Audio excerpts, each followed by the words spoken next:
Across the churning waters of the English Channel, a mist-shrouded land beckoned. Britain. To the Romans, it was a place of mystery and wild beauty, a rich tapestry of tribes and kingdoms ripe for the taking. For centuries, whispers of Britain's wealth, its bountiful lands, its fierce warriors, its enigmatic druids had drifted across the sea, tantalizing Roman ambition. The allure of Britain was more than just material wealth. It was a matter of pride, a test of Rome's might. Two men, separated by generations but united by ambition, would answer this call. Julius Caesar, the legendary general, and Claudius, the underestimated emperor.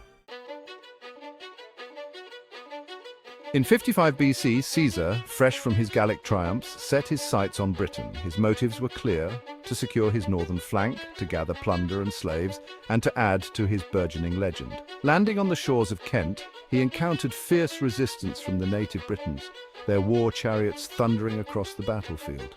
Caesar's legions, though caught off guard by these unfamiliar tactics, fought with their characteristic discipline and ferocity. Despite initial setbacks, Caesar gained a foothold, forcing the Britons into a series of uneasy truces. The following year, he returned with a larger force, determined to crush any remaining resistance. Once again, the Britons fought back with courage and tenacity, but Caesar's legions proved too strong. He penetrated deeper into Britain, even crossing the Thames, but the land remained unconquered. Caesar's campaigns in Britain, though hailed as triumphs back in Rome, were, in truth, far from conclusive. He had won battles, but not the war. Logistical challenges plagued his campaigns. The English Channel, with its unpredictable tides and treacherous currents, proved a formidable barrier. Supplying his legions across this watery expanse was a constant struggle.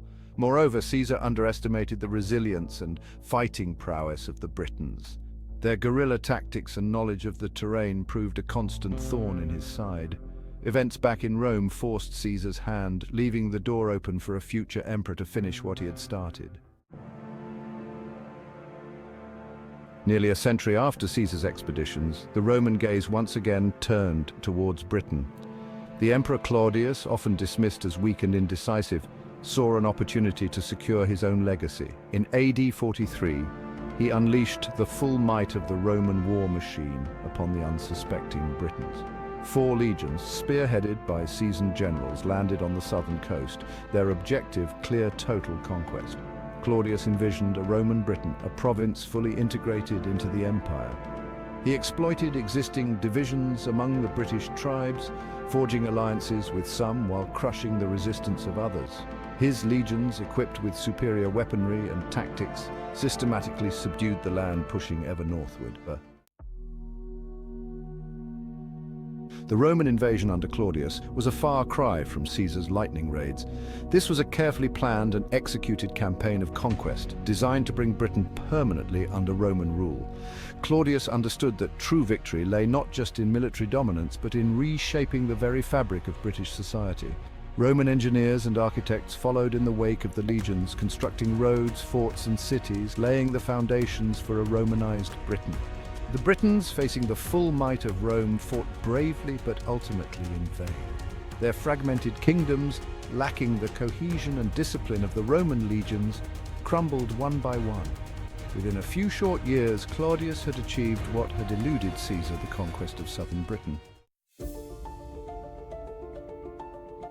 The contrasting fortunes of Caesar and Claudius in Britain offer a fascinating glimpse into the complexities of conquest. Caesar, the legendary general, achieved initial success but ultimately failed to secure a lasting victory. His campaigns, though bold and daring, were hampered by logistical challenges and fierce British resistance. Claudius, often underestimated and overlooked, proved to be a shrewd strategist. He learned from Caesar's mistakes, ensuring that his legions were adequately supplied and prepared for the challenges of campaigning in Britain. Claudius understood the need for a multifaceted approach to conquest, one that went beyond mere military dominance. He recognized the importance of diplomacy, forging alliances with some British tribes to weaken the overall resistance. In many ways, Claudius's success was built upon Caesar's failures. The Roman conquest of Britain under Claudius had a profound and lasting impact on the island's history and identity. Roman influence permeated every aspect of British life. from its language and laws to its architecture and urban planning.